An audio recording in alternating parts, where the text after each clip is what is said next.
Welcome, everyone. Happy October. Happy all things fall.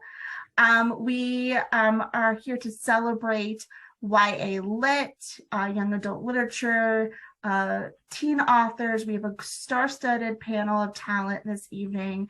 It is a chilly fall evening in Maine, super dark, and there's no good lighting in my house. So hope you guys can see me all okay. But even if it's spooky, it's okay because I am representing Team Thriller this evening for the Cats team. And who am I? Well, my name is Bobby Benzer, and I'm with the Children's and Teen Services Department at a company called Baker and Taylor.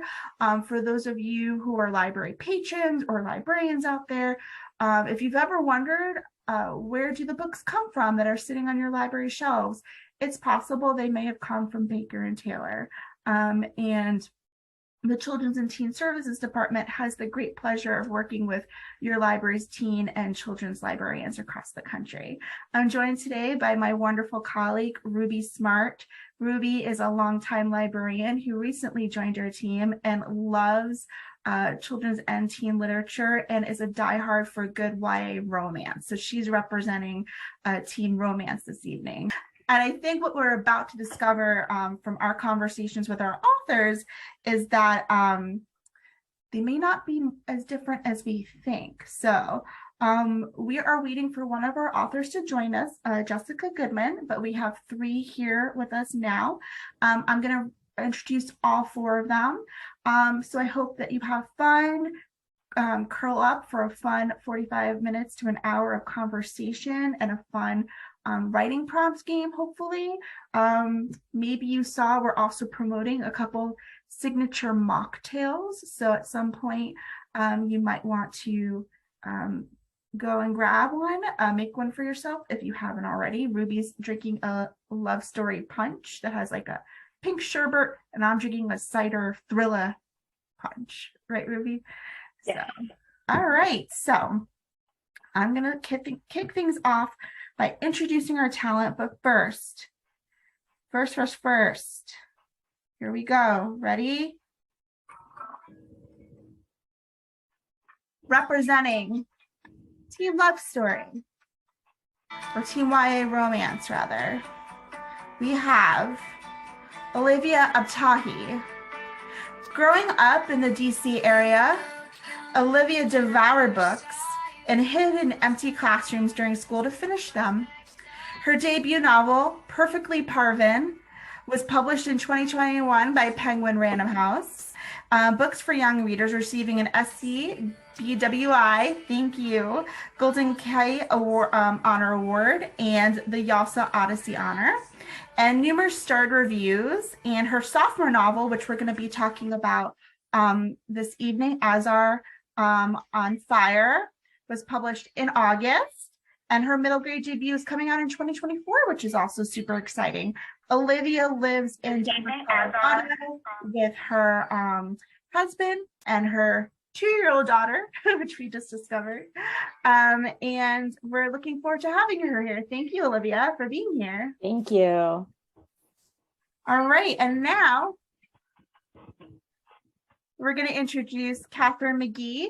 Katharine McGee is the New York Times bestselling author of the 1000th Floor series. She studied English and French lit at Princeton and has an MBA from Stanford, so a Renaissance lady.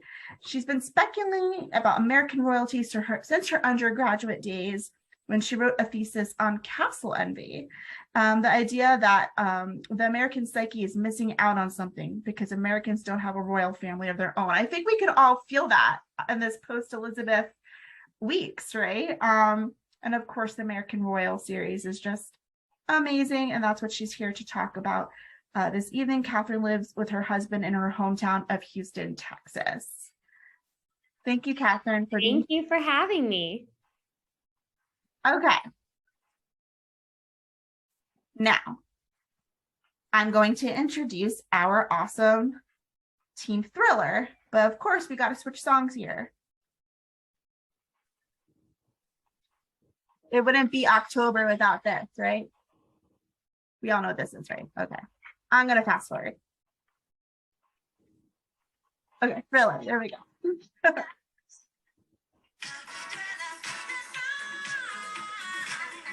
Okay, so Karen McManus is a #1 New York Times and internationally best-selling author of young adult thrillers. Her books include One of Us is Lying, the series, which has been turned into television on Peacock and Netflix, and her standalones, Two Can Keep a Secret, The Cousin, You'll Be the Death of Me, and we're here to talk tonight about Nothing More to Tell.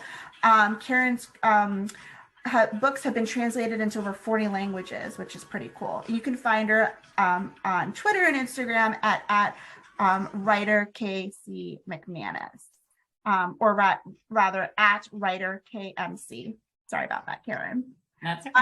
And Jessica's not here, but let's introduce her anyway. She might be able to join us.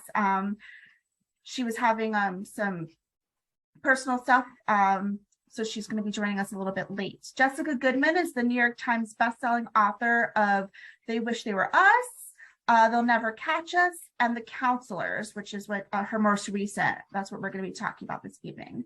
She's the former op-ed editor of Cosmopolitan, and she's written for Entertainment Weekly, HuffPost, and others. We're super excited to hopefully welcome her as well. So thanks again, you guys. And now that we have introductions out of the way, happy Teentober. Let's get things rolling. Authors, did you have any special librarians or teachers in your life that encouraged your writing or really got you into it?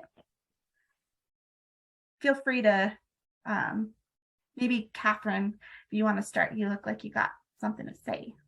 Mine is not a librarian, but I feel like I learned the most about writing when I worked as a book editor. So I actually edited young adult fiction for 4 years in New York. Oh. And I felt like seeing other authors' books from start to finish was an invaluable tool for me. I think it's so easy as an aspiring writer to look at a finished book and think it's so polished, it's so completely put together. And what you're looking at is the product of usually over a year of the author's time and so many other people's talents and input. And for me, seeing authors work every step along the way from first draft to final draft gave me the confidence to start writing. And in particular, I want to give a shout out to Sarah Shepard, who I would argue is a romance writer and a thriller writer, because I edited the final few books of the Pretty Little Liars series, and those, as well as a few of the Lying Game, if you know her other series. And those were a lot of fun. And she was a great teacher for me about a lot of things, including especially the way that she handles juggling multi-POV, which if you read my books, you know that I do as well.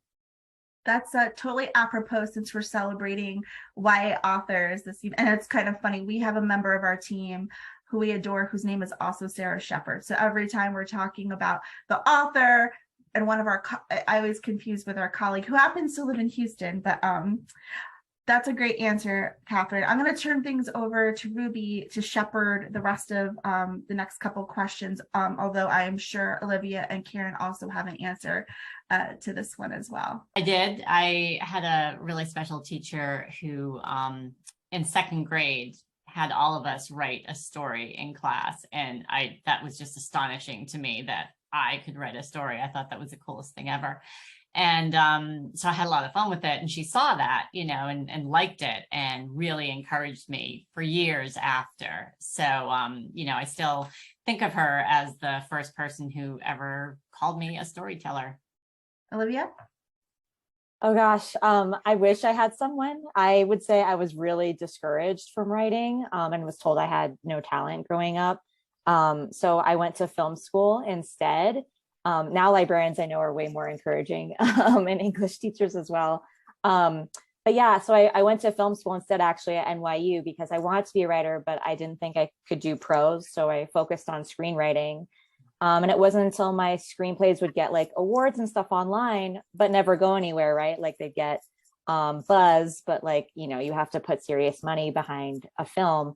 I thought to myself, well, why don't I just write the book version of my screenplays, and then maybe, they'll get bought. So It's super ironic now when my books are optioned and I'm like, wow, I had to do so many things. And I'm like, I won't tell you about the screenplay that's like already in a drawer, like under my bed for this book. But it's been really great to just know that like I have it in me to tell a story through multiple mediums. And now I get to help other authors who are working on their screenplays convert their books to their screenplays. So yeah, I would say people discounting me is probably the best fuel to get me going, because yeah, I sometimes imagine like, oh, I wonder what Mr. So-and-so would say now if they could see me. And the irony is that my husband and we met when we were 14. So I can always be like, am I like misremembering, or were they like awful to me? And he's like, no, they were terrible. And I'm like, okay, yeah,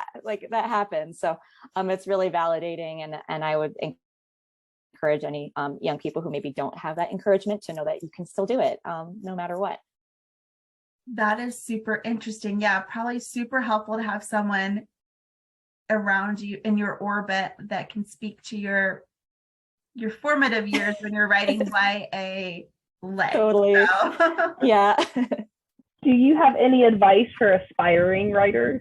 I can start. I always tell aspiring writers to let someone else tell you no, because I was someone who wrote my entire childhood, young adulthood, through college, but I never actually submitted anything or tried to or thought that I could. I just assumed that it wasn't good enough.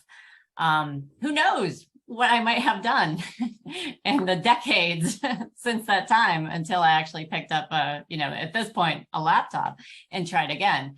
So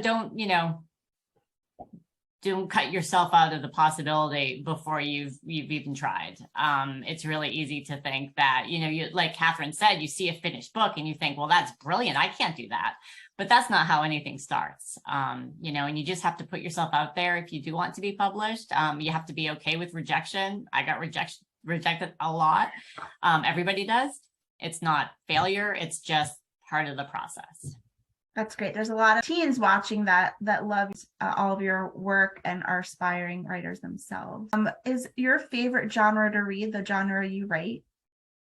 I know that you have that Agatha Christie book behind you, Karen.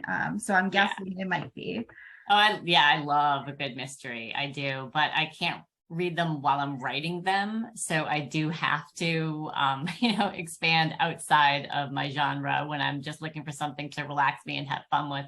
So I love romance. That's one of my favorites. And also fantasy, but sort of like lighter fantasy. I love Stephanie Garber, for example. Jessica's joined us. Hey, Jessica. We were talking about our favorite genre to read. Is yours thriller? Is it mystery?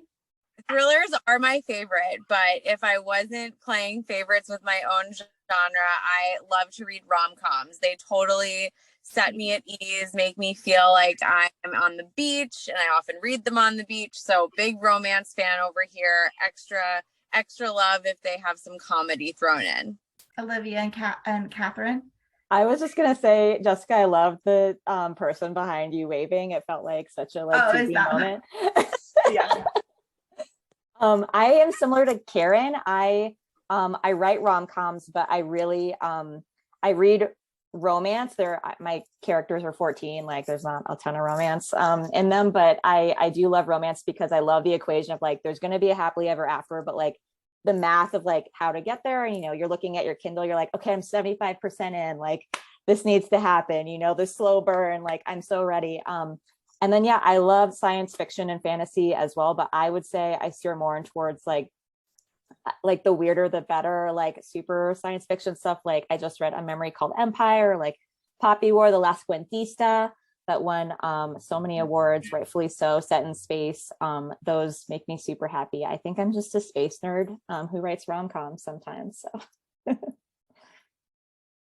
I think you need to write a rom-com set in space, maybe. Mm-hmm.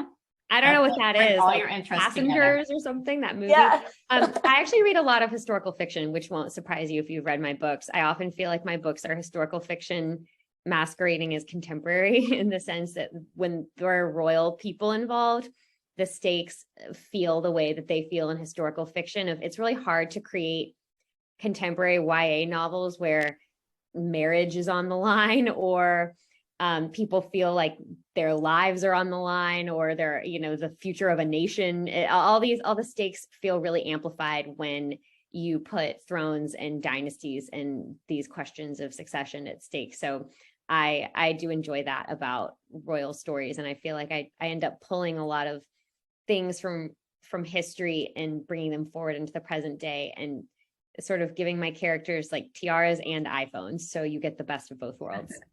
We had a couple of questions just for our romance writers, our rom-com writers, and then a couple for our thriller writers. The romance writers, what is your favorite thing about writing romance, and what makes the writing process different than other genres? I feel like I guess I haven't written anything that didn't include romance, so I can't speak to what it would be like to write a story without any love interests in it. But for me, I think the most fun thing is because my books, as I touched on before, have multiple narrators. I really love getting to play with questions of kind of perception and the way that different people can interpret the same moment. So a lot of the fun of having a large cast of characters, American Royals is narrated by 4 different young women, but then there are also a lot of side characters, is that I can create love triangles, and I'm working on book 4 now. So it's kind of becoming like love quadrangles all over the place. They're all the characters have gotten involved in some way at this point. It's a big old tangled knot. And it just really creates some fun situations. So for me, I think that's the joy of, I guess, not just romance, but particularly writing a romance series, or a series with a lot of dramatic romance in it and multiple characters, is that by book 4, I just feel like I'm having pure fun. There's so much involved in setting up the story in a book, and the joy of a series is that you've already done the groundwork. And so you don't have to build all of the introductory chapters and remind readers who the characters are. You can kind of just jump in. And so I'm having a lot of fun with that. Like by book 4, you just get to throw your characters into fun situations and let them react. And I do love that. And when does that book you're working on, Katharine, as you said, right? I'm working. Yeah. So the most recent American Royals book is book 3, Rivals, which came out in May. And the 4th book, we shall see. So viewers will be happy to hear, though, that there's another one coming. All right. Very good.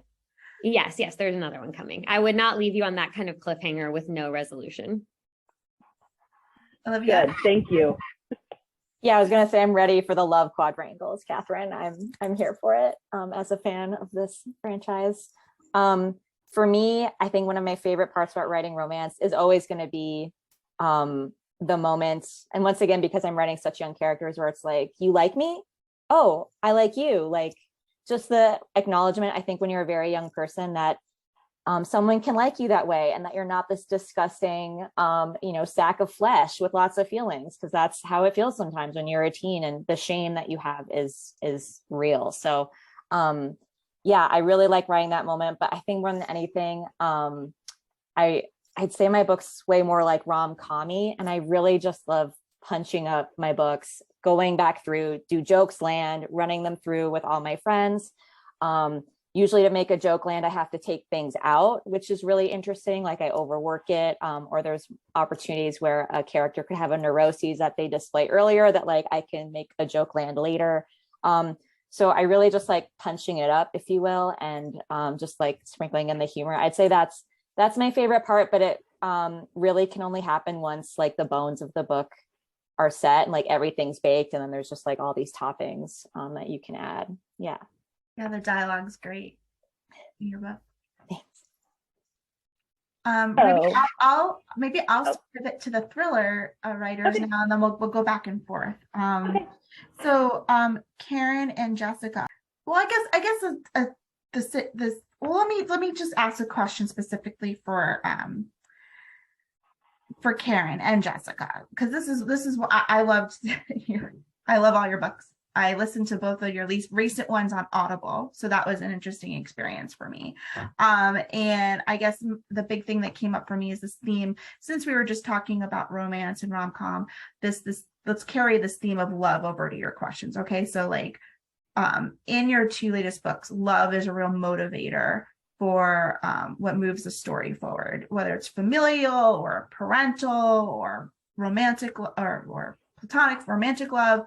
It's a big theme in your books. Why do you think that is with a lot? And speaking of Agatha Christie, all her stories, right, have that theme. So what do you think it is about that as a motivator? And do you think that that's purposeful in your writing, or do you think it just naturally shows up organically when you're working on your stuff? I'll start. All right, Karen. Yeah. So, I mean, all my books contain romance. It's actually a pretty big part of what I write as well. And I do that partly because that's what I like to read.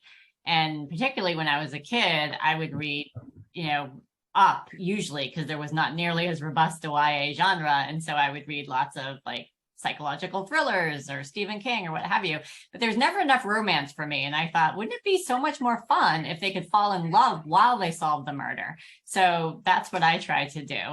And, love is one of the most powerful motivators in the world for good and for evil. If you're thinking about why somebody might commit a crime, that's right up there with, power and money as the top reasons why somebody would act in a really intense way and possibly cause this enormous ripple effect that I can then write about. Especially with a character like Trip, right? So brooding, Yeah, he's a very angsty young man. Yeah, I would have to agree. I think that, like Karen said, romance is an incredible motivator, especially when you're talking about murder or crime. And I love writing romances into my book specifically for teenagers because at that age, everything feels so heightened and you just have all of these really intense emotions that are overflowing in every way. So whether it's about friendship or romance or revenge or betrayal, you feel all of those things at a level 10 all of the time.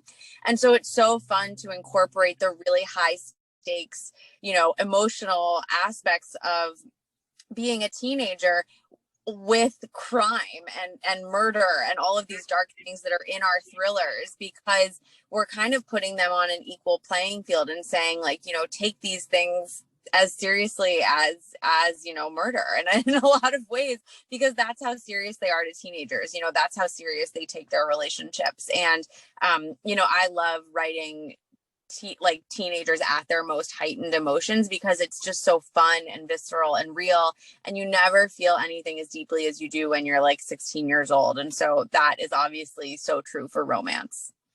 Are you both from New England? I'm curious because both these books that we're highlighting tonight had similar New England settings at a private school and a camp, right? So isolated. So I just thought that was I am. I grew up in New England. I've lived here for most of my life. I did not set my first book in New England. I set it in California. But I've been coming closer to home with every subsequent book. Went to Vermont, went to an island off of Massachusetts, then basically right in Boston. I used to joke that my next book would just be set in my living room. It just keeps getting closer and closer. So yeah, for me, it's like, it's home and it's familiar. And because setting isn't my strong point, I kind of like the fact that some of that's already built for me. Yeah, I'm from the New York suburbs, which is where my first book takes place, but I spent a lot of time in the summers growing up in New England. So that's why I wanted to set my summer camp book in New England. I just asked as a New Englander because it was very, it resonated with me. I'll turn things back over to Ruby to ask our romance writers another question. All right. So you both write fantastic characters. Would you be best friends with any of the characters you've written? I would love to be friends with Samantha. I feel like she would be a really fun best friend. Yes. It would never get boring. No. She would know the best places to go. She has a fabulous closet. I feel like it would be very fun. As I was reading your book, I was very jealous of Samantha's clothing. Thank you. Her clothing is always either pulled from my sister's real life closet or the internet. I always look for real pieces of clothing to describe because I feel like if you invent clothing, it just sounds wrong somehow. So at least for me, I feel like I have to look at an actual thing and then describe it. So Azar, she's like a little prickly. I don't think she'd want to be friends with me. more than anything. Like I'd try to hang, but like can't. So I think I'd be friends with Parveen and her friend group, which consists of her BFFs, Fabian, who's also in Ozar on Fire, and Ruth. Fabian's an influencer, so he could also get me a lot of free stuff. Not gonna lie, that'd be awesome. Yeah. That's like really good question, Ruby. What about you, Karen and Jessica? Because like the friends in these novels are kind of like not great friends all the time. You can't really have like a functional friend group in a thriller, because that would slow things down. People need to miscommunicate. They need to have secrets, they need to not trust one another. They need to be shady, but you don't know what kind of shady. Is it regular shady or is it murdery shady? And Bryn has a wonderful friend group. Bryn is my other protagonist. She has two friends who are very like functional people for the most part. And they were sort of comic relief for me to write, and Trip really has the much more dysfunctional friend group who found the body and then never talk about it. Yeah, it's pretty dysfunctional. Yeah, I think I would be friends with all of my characters in some form or another, because I think they make life interesting. They all terrible people in their own way, but they have good hearts for the most part, most of them. Especially with my most recent book, The Counselors, I think Goldie is definitely someone that I would be friends with. She really is someone who feels like she doesn't have any control over her life, and everything starts to spiral after these traumatic events of her senior year. But I love the arc that we had her take, in which by the end of the book she feels like she can really be herself again, and that's something that I totally love in friends of mine, when they're able to overcome really tough stuff. I think Imogen was a great character, and I'm a little biased because my daughter's named Imogen, so and it's a rare name, so I was like, that's great. I liked her a lot more than Ava, but yes, Ava's a mess. Yeah, absolutely. Back at you, Ruby. All right. What is your favorite book or author, or how about your favorite thriller read of all time? For me, it's there's three of them. So they're all behind me somewhere. One is And Then There Were None by Agatha Christie, which I think is the greatest mystery ever written. One is Gone Girl by Gillian Flynn, because that was just a game changer. I think we've all been trying to write some version of Gone Girl ever since in the thriller world. And The Secret History by Donna Tartt, which is just the most atmospheric, character-driven mystery. And it's so interesting because it starts, who's dead and who did it. So it's not your typical murder mystery. It's all about why and how did we get here. And I just love that. I'm actually doing a reread of The Secret History right now. And it's just like you open that book and you're there at that college immediately. It's so amazing. I read it every year. I've never read it. I should definitely read it. Yeah. Gone Girl is also my absolute number one, but I want to shout out also Luckiest Girl Alive by Jessica Knoll, which is an incredible, it's an adult thriller, but it kind of oscillates between this main character's life in the present day as a young magazine editor, and then her in high school and these really traumatic events that happened to her in high school. It's very dark and it's very twisty and totally surprising. And the movie adaptation comes out tomorrow on Netflix. And I've seen it and it's really awesome. So I totally recommend it if you love that book or you like thrillers in general. But yeah, it's really messed up. And it was one of the books that made me want to write thrillers. So love it.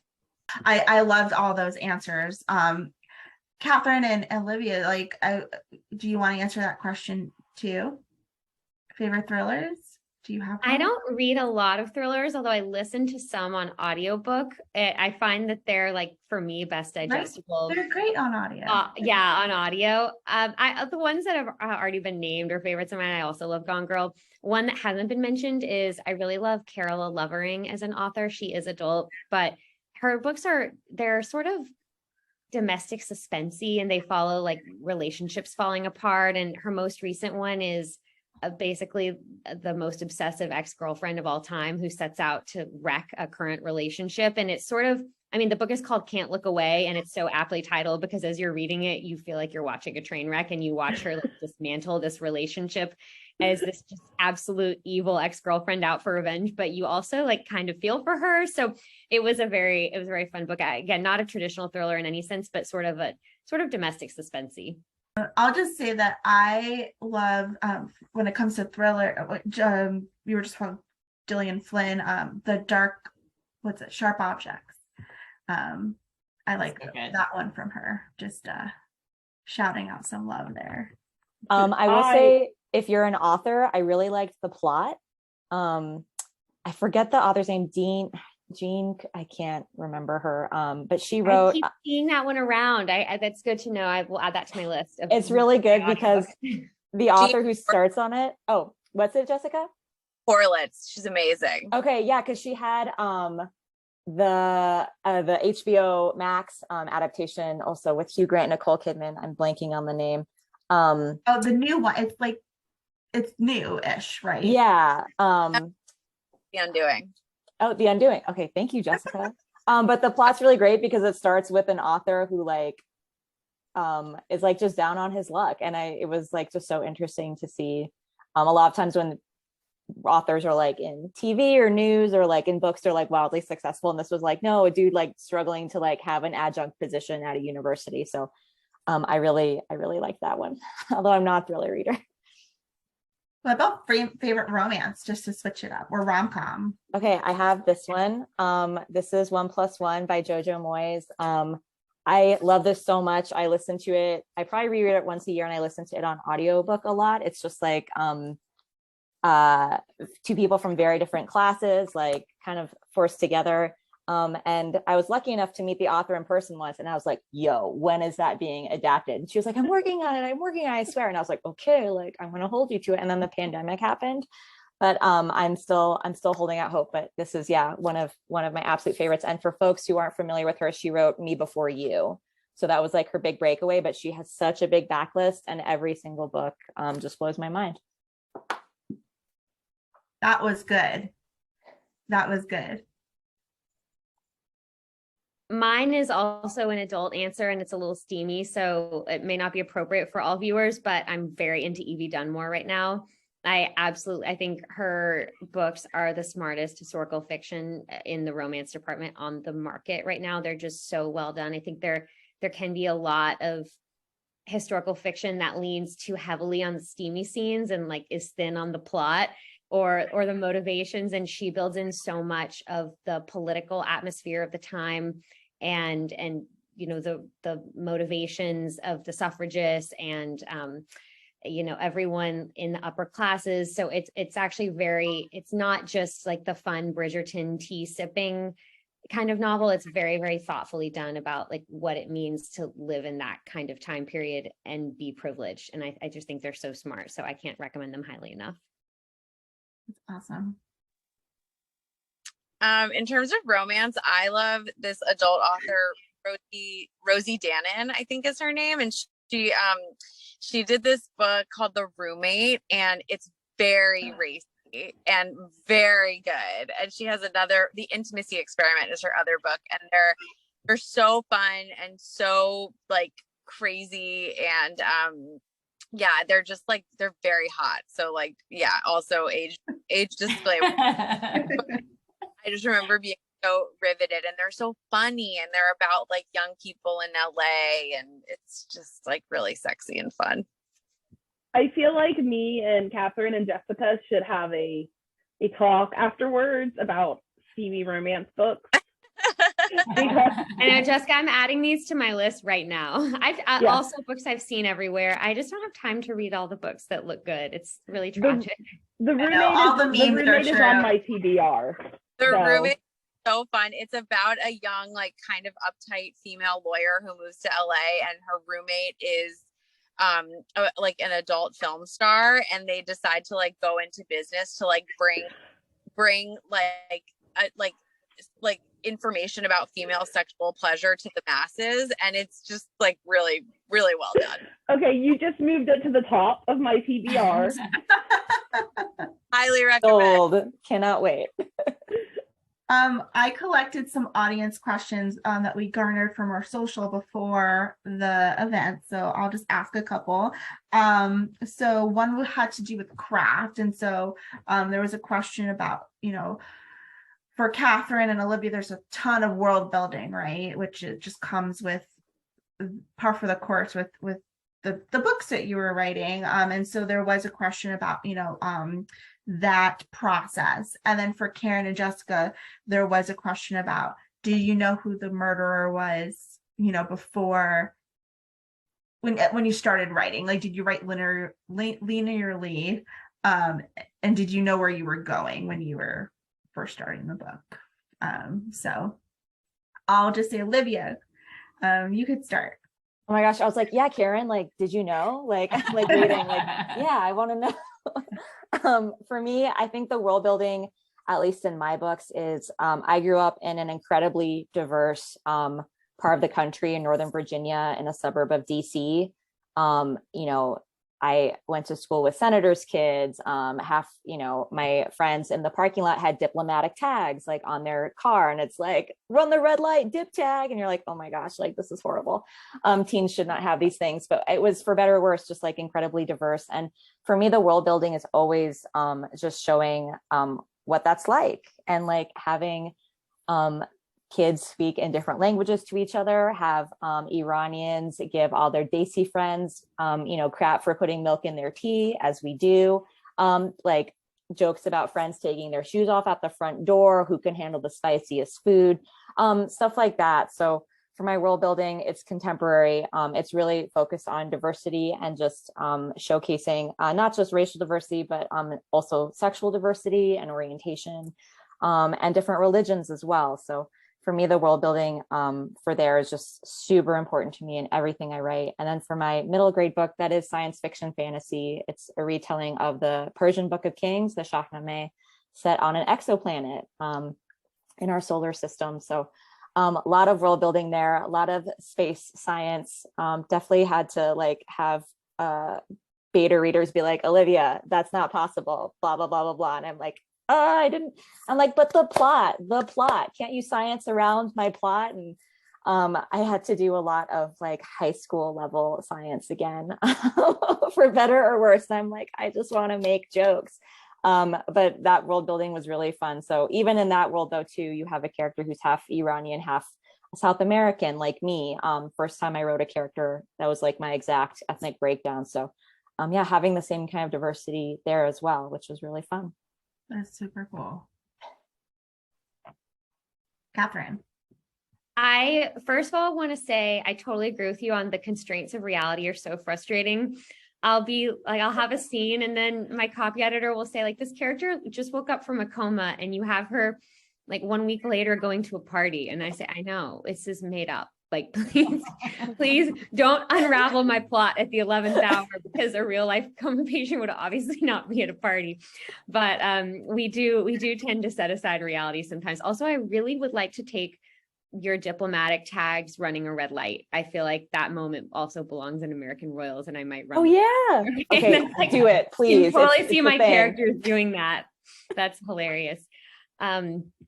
I think for me, the world building consisted obviously of a lot of the royalness of the world. And so, as I said before, I'm such an avid reader of historical fiction. I am fascinated by monarchies. So I am familiar with historical monarchies in general, and had a decent amount of knowledge about modern monarchies, most especially the British, but I've done a lot more research since I started. I think the fun, as I said before, of the books is trying to balance the sort of everyday teenage angst of being a teenager and growing up and falling in love and dealing with friendships, and then the pressures of knowing that you are inheriting a country someday, of growing up as a celebrity, is sort of an unwilling celebrity. And so there's been a good amount of research for that, but also I think, at the end of the day, I try to make the plot feel very fun and pacey. And so the history often takes a back seat. I will have whole segments that are like a tangent about, you know, a historical king or queen that get cut because like the story needs to read in a fun way, and I can't get bogged down too much by all that. So I do have like a graveyard of the historical stuff, and I have a timeline. And again, going back to the cop, I always get tickled when I'll have something, a line that's like, and the 11 kings that came before her, like, were all male, there was never a queen. And then my copy editor will be like, please, can you verify this? And I'm like, yeah, No. yeah, it's fiction, so yes, verified, check. But I do have like a series Bible that's like the timeline of all the kings that came before, and there's like, it's gotten really long. By this point, it's like 30 pages, but it is funny because when you're dealing with a world like mine, which is sort of our world with this one twist, there's like the impulse to make it feel very, very real. But again, it is sort of a fantasy in some ways. So that is a line that I have to walk. Yeah, a lot of boundaries you don't really think about. Super interesting. Karen? So in terms of knowing who done it, yes, I would find it very hard to write if I didn't know that. But having said that, sometimes I'm wrong. I have rewritten endings when the ultimate killer just didn't have the impact that I wanted it to have. I've done that twice. I did it with Two Can Keep a Secret, and I actually did it 3 times with that book. So if everybody seems suspicious, it's because at one point they probably did it. And then with Nothing More to Tell, I had 2 very different directions where I could have gone with the killer. And I actually wrote a version with the one who is not the killer, and then I wrote the other version, and that just everything fit better with that. But the other one is a great red herring. Is that a secret kept with you forever, or can I ask you offline? Yeah, sorry. Darn it. But if there's someone else you think might have done it, that's probably. Yeah, okay. That's so interesting. Jessica? Yeah, I think I always know who done it when I start writing, and I kind of like work the plot backwards from there. And that's really how the story takes off. But for me, the hardest part is trying to seed in reasonable doubt about the actual killer or the actual perpetrator, and then, plotting in these red herrings along the way that seem plausible, but not too far out of nowhere. And then trying to make sure that your killer also seems, realistic, and also like they're not too out of nowhere, but surprising at the same time. So it's really like this delicate balance that sometimes takes many, many drafts to get right. And I don't know about you, Jess, but I always feel like my killer is so obvious. Like by the time I turn on the draft, I'm like, so obvious. A kindergartner would know who did this.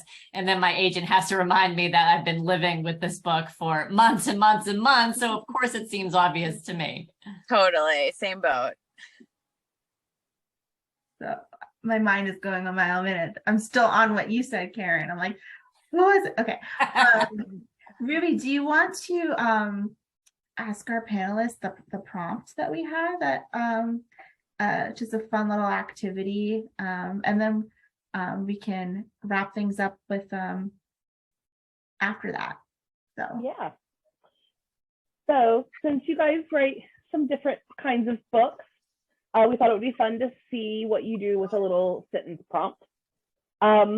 So Bree sat in front of the mirror, removing her makeup, and wondered who she would discover underneath. So yeah, go ahead, Ruby. Oh, so where would you go with that sentence? So I'm going to put on Taylor Swift's Love Story again for like a minute. And the idea is just a sentence, nothing crazy. Or even if it's not a sentence, like, where do you think the story goes? We just thought it would be fun to see where a rom-com or romance versus thriller would take that. So you just the line one more time for us? Yeah, absolutely. Bree sat in front of the mirror, removing her makeup, and wondered who she would discover underneath. So Olivia, we'll start with you again. We'll just go in the same order. Yeah. So to follow up the question, underneath Bree's makeup, underneath wasn't a zombie, but a normal girl with a light speckling of hormonal acne. Had Zeke noticed her homage to George Romero, famous zombie film director? Would he appreciate the fake blood pellets she put in her mouth so that red dripped down her chin? Maybe it wasn't sexy, but Bree was nothing if not dedicated. Love it. There's that humor. There's that zing. Yeah. That's good, Olivia. Thank you. Katharine? I said when she had gone to Sephora and bought this lipstick, she had dreamed of kissing her longtime crush, Josh, but she had never expected that she would kiss an entirely different person instead. Oh. Ooh. No, we don't know. There's the quadrangle. Love quadrangle, yeah. That's fun. Karen? Okay. Bree sat in front of the mirror, removing her makeup, and wondered who she would discover underneath. The same girl she was an hour ago? Impossible. Not after tonight. What are you going to do next? She asked her dead-eyed reflection. After a moment of silence, her reflection gave the only possible response. I'm going to disappear. Ooh. That's your Gone Girl. Like,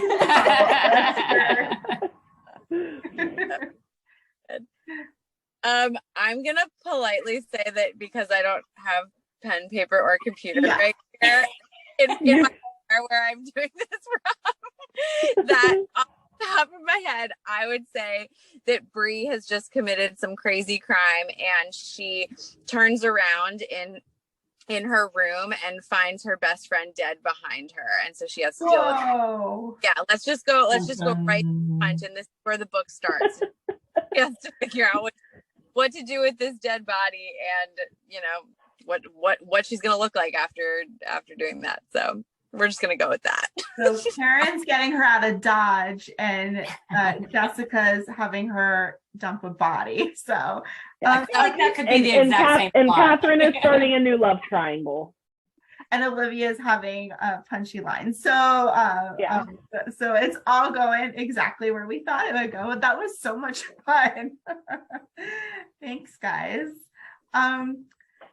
I think, we had so many more questions, but of course time is precious. So I think what might be just really good for our audience, if one more time everyone can just go around and just announce what your latest book is and just talk a little bit about the plot and maybe what you're working on next, and where the audience can find you on social if they want to reach out and share some love or maybe poke you for some more questions. Olivia? Yeah. So Azar on Fire follows 14-year-old Azar Rossi, who has vocal nodules like me. It makes it hard to talk. So that's why I'm chugging so much fluid just for this Zoom. But she dreams of being a singer-songwriter. So she has all these notebooks filled with song lyrics that she'll never share because it's hard for her to talk, much less make friends and put herself out there. But when the opportunity to compete in the Battle of the Bands comes up, Azar has to do the one thing she never thought she would do, which is try to make friends. What I'm working on next, I have an unannounced, soon to be announced picture book, actually. And the way I would pitch this is it is Severance meets Boss Baby. It's about a girl who's very young and she's interpreting Spanish or English for her Spanish speaking family, and she's kind of disassociating between all these switches. So really exciting to work in a new age category, especially for picture book, because like you, I am reading a lot of picture books lately. I can't wait for that picture book, Olivia. I want to see it. So again, I'm Katharine McGee. I'm the author of the American Royals series. The most recent book, book 3, is called Rivals.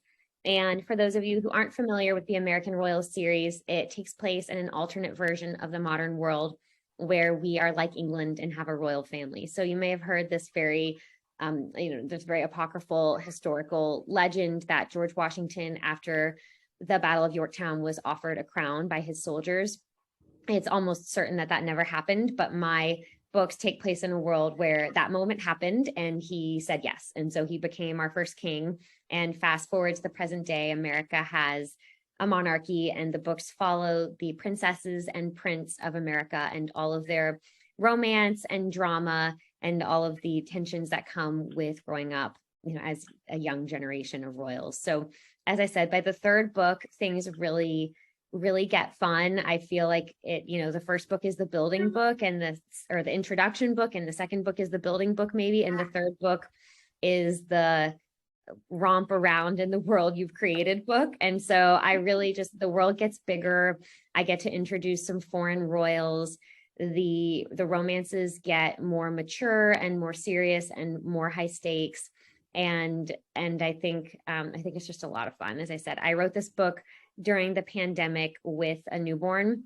And so I think weirdly that made it the most fun version of itself, because every time I sat down to write, I just had to write fun things. And so as a result, it became, I think it's my favorite book that I've written. It weirdly was, as I said, the most fun book to write, which makes no sense because the circumstances were tough. But every scene, I was like, this has to be a delight to read and to write. So I feel like all my characters have fun. And I think it is just kind of a book of joy. So hopefully, it also, it has a lot of dramatic twists and turns as well, but hopefully people agree. Yeah, so I'm Karen McManus. I write young adult thriller mysteries. My latest is Nothing More to Tell, Over My Shoulder. It is the story of a teen journalist investigating the cold case murder of her favorite teacher, whose body was found by her ex-best friend.